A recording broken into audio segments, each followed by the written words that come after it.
Every great restaurant has two things in common: great food and a great looking menu.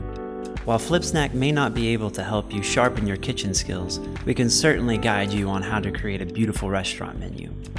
Step number 1, high quality images. If you have great food, there's no need to hide it behind a bad quality image. Step 1 for any project that relies on visuals should always be making sure you have the best images possible to represent your product. Remember, the eating experience is about more than just taste. It's about the visuals too. Step 2, use your imagination. One of the great things about Flipsnack is that it allows your creativity to run wild. You can make it as simple or as elaborate as you want. Now, let's talk about the steps you'll take in Flipsnack when creating your perfect restaurant menu.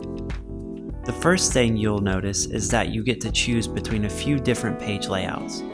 Once you've made your choice, you can then choose between using a pre-made template or creating your menu from scratch.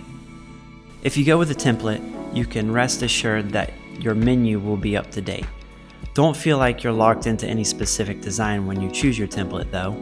Each one of the templates are 100% customizable, so you can change as much or as little as you'd like. Now that you've picked your template, it's time to start building your menu.